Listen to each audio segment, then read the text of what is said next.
What's up, everybody? I don't know if anybody's in the room yet. I'm going to wait a little bit until I get some people in the room.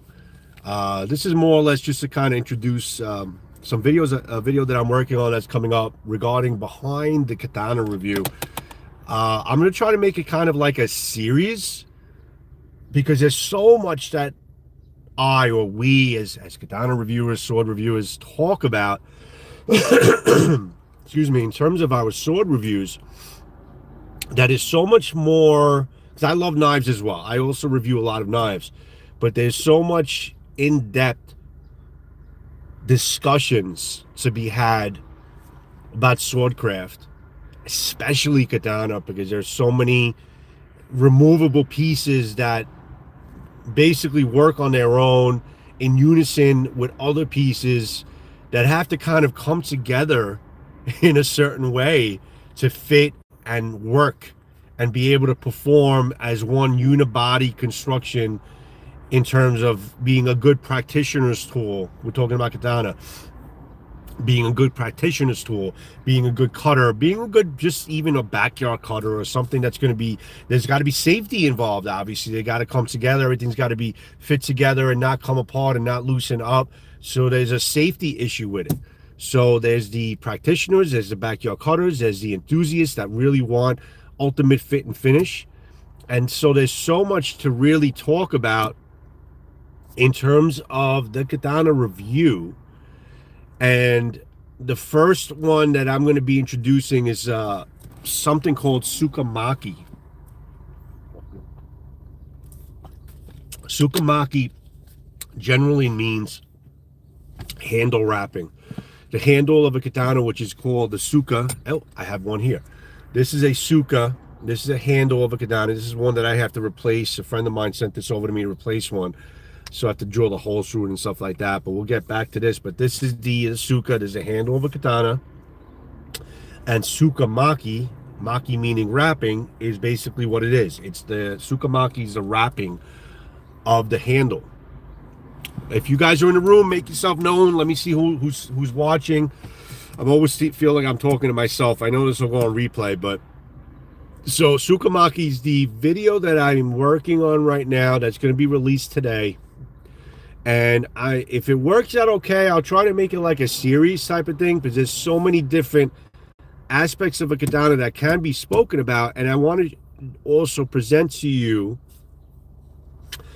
kind of the behind the scenes or behind the review of why we demand the Tsuka or the handle or the diamonds, why they need to be tight, why everything has got to be even, why there can't be any lapse in the transitions and stuff like that. There is a reason why we review it the way we do in terms of the usage and what the end result is going to be with the sword. In terms of the habaki, why we want a good fitted habaki in terms of basically how it's going to fit into the saya or the scabbard. There's so many different aspects of it that we can basically make a whole video of and make it a series, I think, where you can talk about different individual things. So the first one, like I said, is going to be about Maki. And is anybody in the room? I have nobody basically in my chat right now. I'm feeling a little like alone, okay? Like I'm talking to myself right now. But whatever, I'll do this for replays and stuff. But so Maki behind the katana review is going to be released today, and we're going to be talking about the handle wrapping and why is it that we demand the wrapping or the ito or the transitions, why everything's got to be a certain way. Katana Call, what's up, buddy? Thanks for coming in, my friend. You'll find this pretty interesting. The video that I'm going to be showing a little bit later about behind the katana review, and I'm going to try to make it like a series type of thing. And specifically, I wanted to talk about Maki. What's up, Buttercup? This is a ska or a Tsuka from Jaku. It's hard to see it with the phone and stuff like that, but in the vertical format. But this was sent to me from a sword friend of mine to replace one that I had. And this is pretty cool because this is actually a full.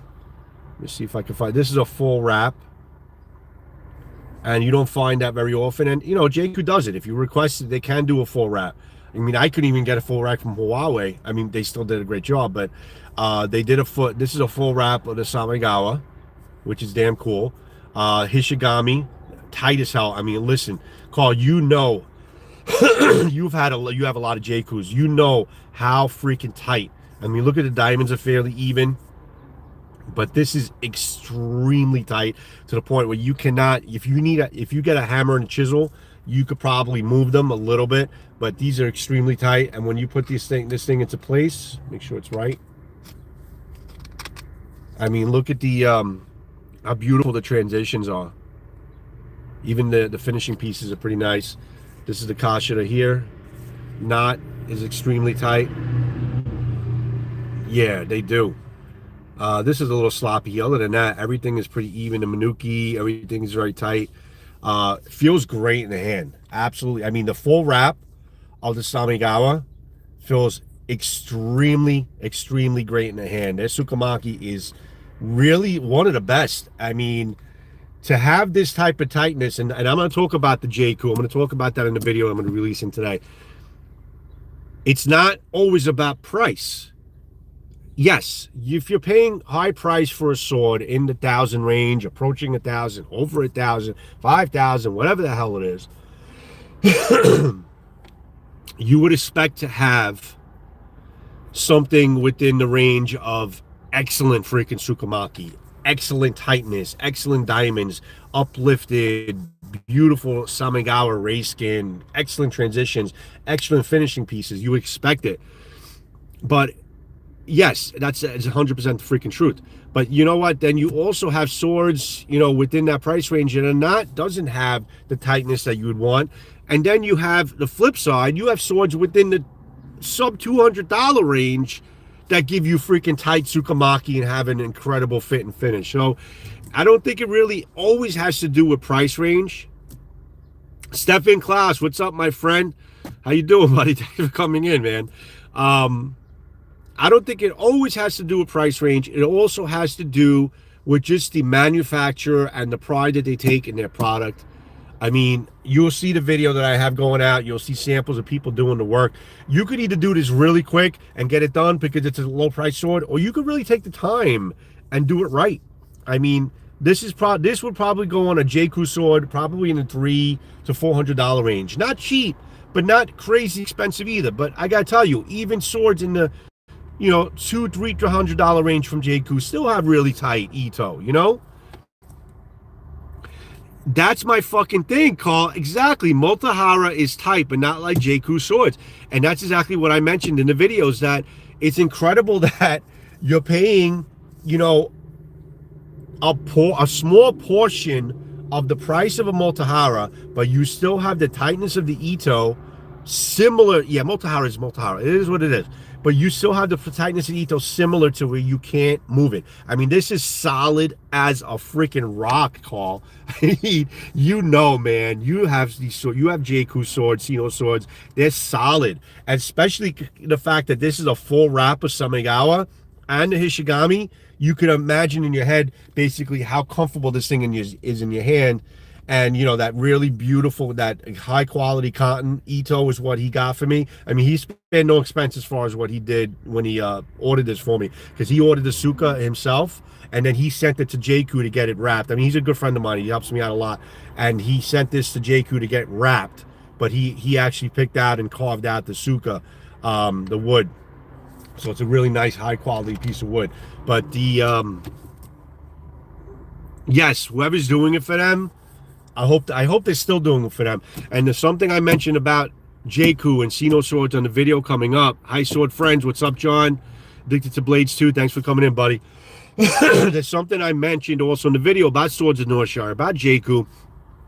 I haven't had my hands on their swords for quite a while. Any new ones, rather. And I don't know what kind of work they're doing now. So I actually mentioned if anybody has any newer JQ or Sino swords, if they're still giving you that same level of quality in terms of the Tsukamaki and stuff like that. I'm hoping they are, because that's really what set JQ apart for me. Listen, JQ by all means is not a perfect freaking sword. There's a lot of room for improvement in terms of their swords and how they, in terms of the fit and finish. They could either do an amazing job or miss the ball on a couple of things.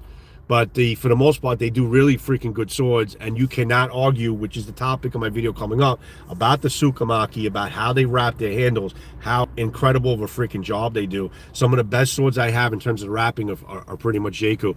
Zach Baker, what's up, bro? How you doing, buddy? But we're talking about Katana. We're talking about behind the Katana review, and I want to make it a series about why we talk about certain things on a sword and why we emphasize how things should be a certain way.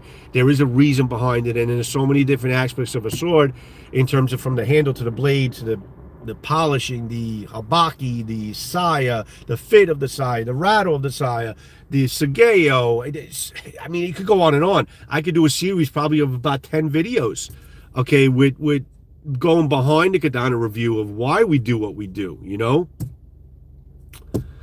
And yeah, so that's going to be probably what I'm going to be doing coming up in terms of a series. But I made up this live because I really wanted to talk about, introduce the video that's going to be coming out later today about Maki, about the wrapping specifically of the handle, and why I kind of look at it the way I do. It's also in terms of an art form. I mean, Katana for the most part became an art. It's a, I call it a deadly art. I mean, it's deadly art, because to the point where the function of how they're made and the finishing pieces and the transitions, it is like an art expression in terms of how you're making up these katana these days. And then it becomes a weapon or a practitioner's tool and stuff like that. So there's also a certain reason why, you know, they're made a certain way and why they're still made a certain way. Deadly art for sure. So the behind that Katana review is really, it's going to be a very interesting set of series that I'm going to try to explain, because like, you know, we do the Katana reviews and say, oh, you know, the transition's not good, this should have been better, that should have been done better, yada yada yada.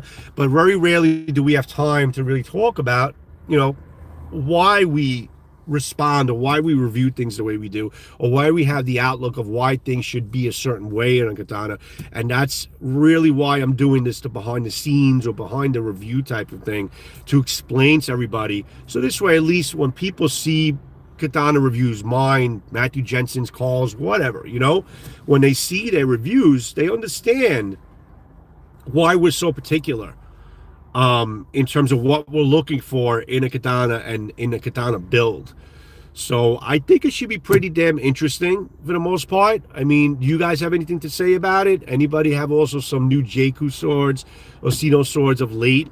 How they doing with their manufacturing? Anything they're doing that's different from what I remember it? Because they were doing a great job from when I left it off with them.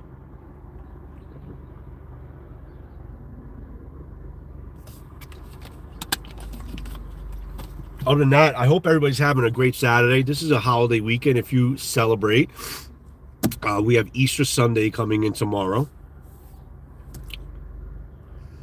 And happy Easter to those who celebrate Easter. Today is Holy Saturday. Yesterday was Good Friday.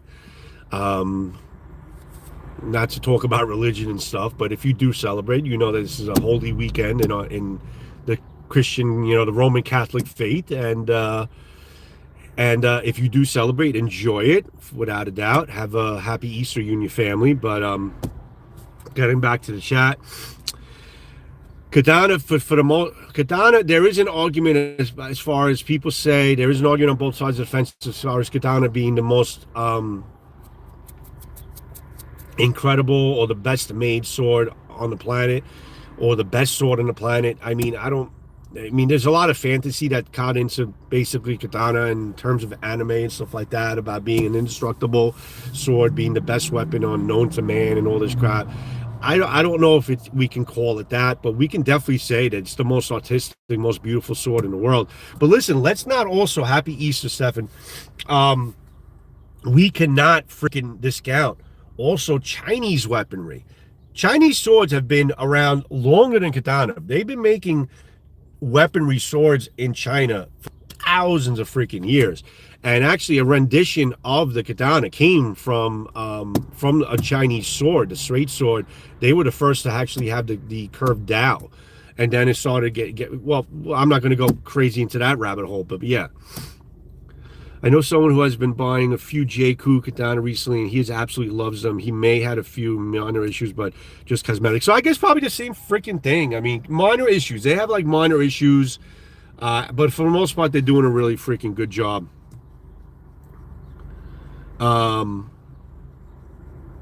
John Wick for reference. Yeah, absolutely.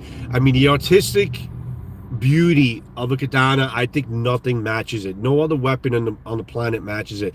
Even, I would even really say, some Chinese weaponry is also extremely well done, very ornate, a little gaudy on a gaudy point, but the artistic element of fucking Chinese weaponry is also extremely well done and beautiful, artistic. I love it. I mean, it's you can't discount how beautiful the actual weaponry is, and I love it as a weapon. I love it. I love using it, but I really love admiring it as an art form. And the fact that for thousands of years, that the trade is still here and people are still producing things the same way is it's a testament to the old kings. I mean, you have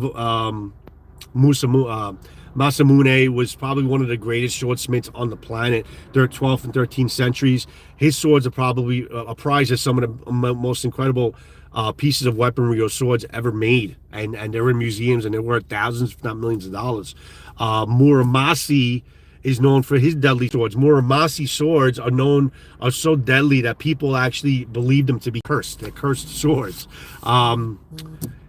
Kotetsu, I can't pronounce it. Kotetsu is a master swordsmith. He's known for basically making extremely sharp and durable swords. Like, his swords were like the ultimate sharpness, and that's what people know as far as why people conceive katana swords as being so sharp from this particular swordsmith. So, I mean, we have to pay homage to the old greats, the OGs of the katana world, of the old swordsmiths that pretty much did it with stone tools and did it by trial and error. Yeah, cursed. They're saying that they're cursed. I mean, if you read up on it, actually, his particular swords, the what was his name, the Muramasa, Muramasa cursed swords. I mean, it's saying that some of his katana were actually known to be cursed because there was certain things in history that happened around with his swords. So it's pretty freaking cool.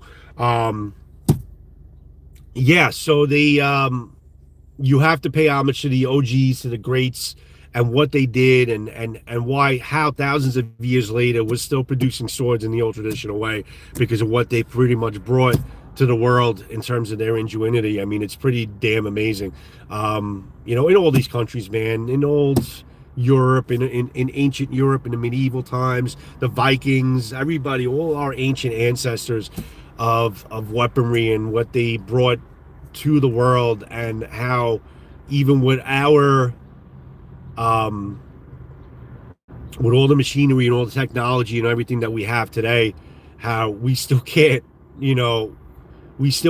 match as far as what they did with nothing. It's pretty damn amazing. D. Willis, what's up, buddy? Teenage Mutant Ninja Turtles used them. I mean, it's crazy how, like, cartoons and anime and the old ninjas, the old ninja, the presence of a ninja, stuff like that, how we got into weaponry from a young age, from the old 80s bad B-rated 80s films and shit like that. It's pretty damn funny. I'm actually missing up on the chat a little bit. Have a great Easter, John. God bless. Thanks. If you guys all celebrate Easter, absolutely happy Easter, everybody. Katana, Carl, you said, I love katana because you can change and customize the blade with several different koshiyari. Absolutely. I mean, that's the thing about katana. There's no other swords in the world that there's a lot of in Scottish swords and the Messiers and all that Messiers. There's so many different swords out there that are beautiful, so well made, so much even more durable than a katana is. But there's no sword out there that can be taken apart and each piece, everything on a katana is just done with such detail and such grace. Everything's got to kind of come together and fit together perfectly to work like a unibody sword. You know, this is loose, but when you hammer it into place and you put it next to the Tsuka and the Suba and the other Seppa, the two Seppas and Tsuka, and then you put a Mukugi peg in, there's no holes yet. Again, I'll drill a hole. When you put the Mukugi peg in, it's amazing how the sword comes into play and everything kind of fits together. And depending on the craftsmanship of the people that are working on these swords, they either could be very high quality, great fit and finish, or really crap. So it amazes me how these swords are still being made in the traditional way. I mean, obviously we have the machinery now, we can do a lot quicker, more efficiently, but think about how they did it back then with nothing. They had nothing of what we have now, man. Nothing.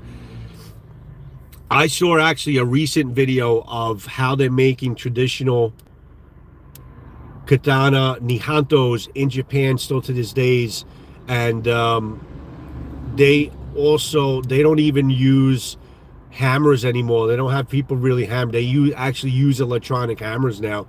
A lot of even the traditional ones are basically going to the electronic hammer rather than basically having the apprenticeship basically hammering it. You know, you have the reference hammer, you have the people hammering into place. They're using electric hammers now. So yes, they're still doing the traditional way, but you know, technology caught up, and they are using modern technology to also. I mean, still tomahogany, still the furnace, still doing the tomahogany, the iron sand and stuff like that. But a lot of the very time-consuming tasks are going to be taken care of with electronic hammers. Zach, I am from New York, my friend. Could you tell with the accent? I am from New York. I'm definitely a New Yorker. I don't know if I want to stay in New York for my whole life. I've been here my whole life. I raised here. I was raised in Brooklyn and Queens, but I am definitely a New Yorker through and through. I don't know if I'm going to stay a New Yorker, but I know wherever I go, that New York accent's going to come with me. Absolutely, that's where I'm from. I think too, you know, when someone's from up north, you have the Bostonian accent, you have the New Yorker accent. Those are very, very specific as far as you know where we're from. And then you have people like Scab that, you know, heavy Southern accent. But yeah, this is the New York tongue, man.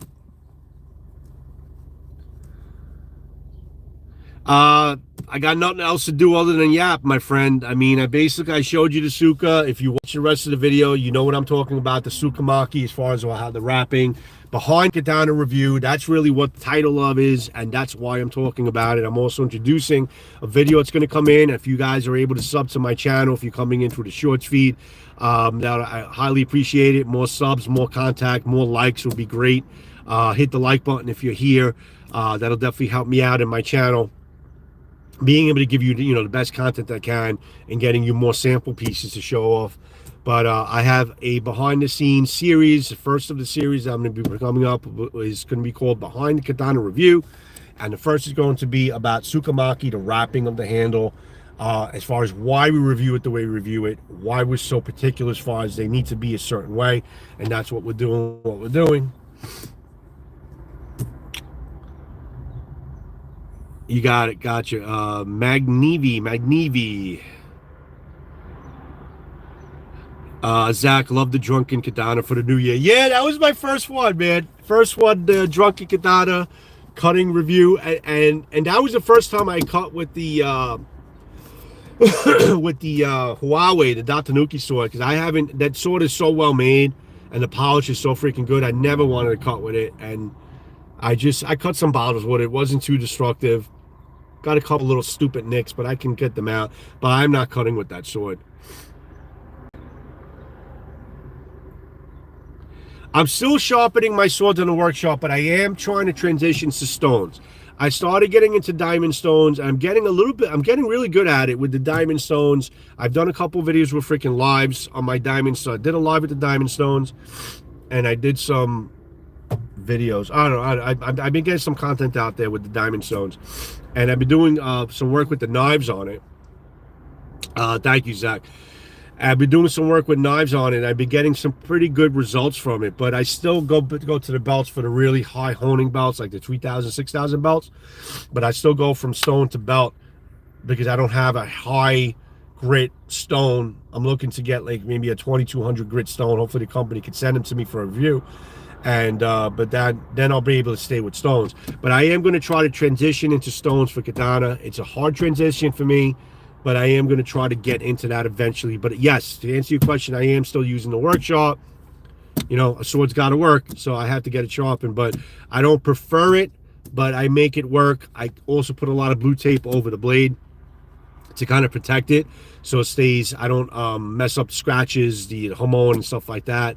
So I just hit the edge. But yes, I am doing the workshop. Long answer to your question. I am using the workshop, and it's still my preferred method, but I am looking to branch out to stones because it's just a better way of sharpening your katana. And I give credit to the people that are able to use stones proficiently, especially the whetstones, to sharpen up their katana, because you also eliminate the need to have that secondary bevel. The Stefan, yeah, the workshop, especially if you have the angle guide, it's so efficient in terms of giving you the angle and doing the work for you, so you could have the preferred angle that you need, and you'll get the preferred sharpness. I mean, listen, at the end of the day, everybody has their beliefs as far as how things should be sharpened, and some people say, no, you don't use belts, you use a stone, you know, traditional way, using stones to sharpen their knives and swords, you know. But at the end of the day, you know, your knife's got to work, and you got to keep it sharp, and you got to maintain it. And if that's the way you need to do it, then by all means do it the way it works. Ken Onion Zach is awesome. I love the freaking Ken Onion. I've done a million videos on the Ken Onion workshop with the blade grind attachment. I like the freehand option because I have a lot of big knives, and the freehand is really what you want to use. The blade grind attachment with the Ken Onion is what you want to use to go freehand. You still have the guide of the belt where the belt slants in a way, and you just have to kind of hold it in a straight pattern, you know, up and down, but you can slant it depending on how you want the angle to be, and then you hold it in 90 degree, and it'll kind of, the belt will just form to how your form is. But you have to just keep it straight. That's all you need to do. Other than that, the belts do a lot of the work too. Zach, get the blade grind attachment. Bigger belt too. It's a thicker belt. It'll do the work a lot freaking quicker. The belts are fucking better. Believe it or not, they're better. It's a better way of sharpening, especially if you have some big knives. You get the blade grind attachment. It is so worth the freaking money, without a doubt. Get the blade grind. It's called the blade grind attachment with the specific belts that it comes with, that you can buy the wider belts for the Ken Onion workshop. That is definitely the way to freaking go. 70 bucks, 79 bucks, I think, on Amazon. If I remember, I'll put the link, my associate's link, on this live afterwards if I post it. But I think if I remember, it's about 70 bucks on Amazon or something like that. So yeah, definitely the blade grind attachment is what you need. Huawei is the best. I think Huawei, for the price, is the best value you're going to get in a freaking sword. They really are. That and Sky-Giro. Certain models of Sky-Giro. But Huawei, for me personally, is my personal opinion, are an amazing freaking value for what they're fucking giving you. The fit and finish of what they're giving you on their final swords. I don't care who you have, Cloud Hammer, Sky-Giro. Sky-Giro's up there. J-Coup, I mean, whatever. Nobody comes close to the attention to detail, the fit and finish, up until even taking the sword apart, the tang, how they treat the tang. It's mind-bending how beautiful, you know, of a job they do. So yeah, I think they're definitely best for their money. The other problem, I heard somebody just got swords from them. I thought they weren't in business anymore. They are still practicing.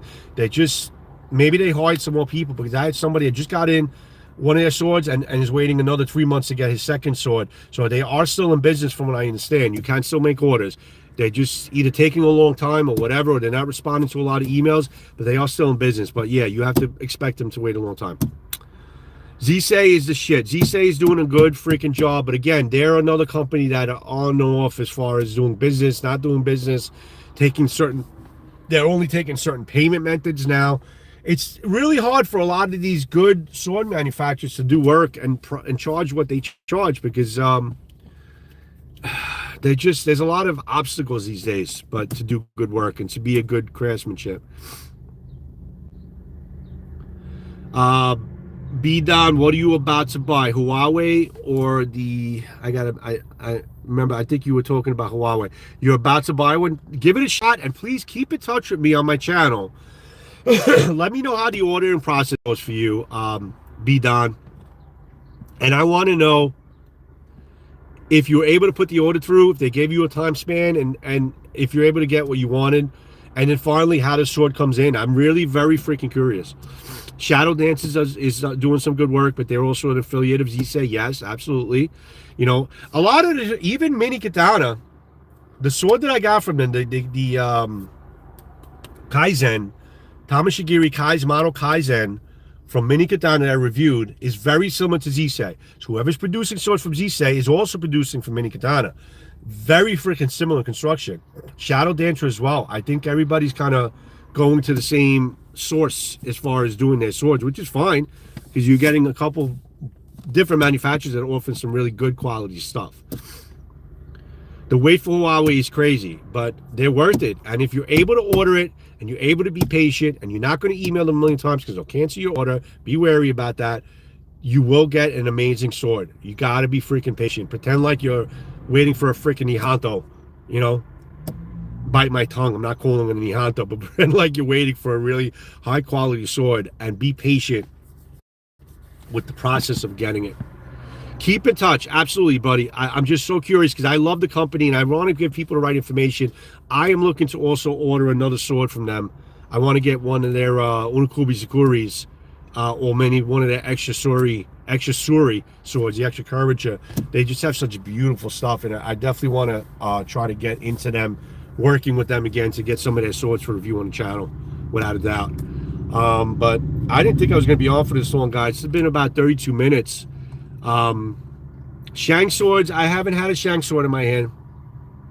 Good and bad, that's all I can say. I don't think they're the upper echelon as far as quality, but they're giving you a fair sword for the most part, from what I've seen. I haven't particularly had one in my hand, so I can't really say, but they're okay. They're all right. They're all right. A lot of swords fall into the same category these days. There's very few that really go above the bunch and offer something really great. One company I'm really impressed with is Roman. I'm going to close this off, but one last thought. One company I'm really impressed with of late is Romance of Men. Romance of Men is a small company, and I have a lot of samples. They're also sending me some more samples to review, which I'm in a transitional stage. I'm waiting for Romance of Men. I'm waiting for Cat Siberia to send me some stuff. I'm waiting for Ryan Swords to send me some stuff. So I'm in a transitional stage of waiting for a couple companies to send me into swords and reviews. So it's very exciting, but it's a time frame. So I'm in a transitional stage. But Romance of Men is producing some really good quality stuff, and I reviewed it for a very cheap price. So I'm going to close this off, guys. Happy Easter. Much respect. Thank you for joining me in my live, and hopefully I could catch you on the replay. Much appreciated, guys. Have a good one. Happy Easter if you celebrate it, and I'll see you when I see you on the next review. Check out my video coming up on Tsukamaki. Ciao.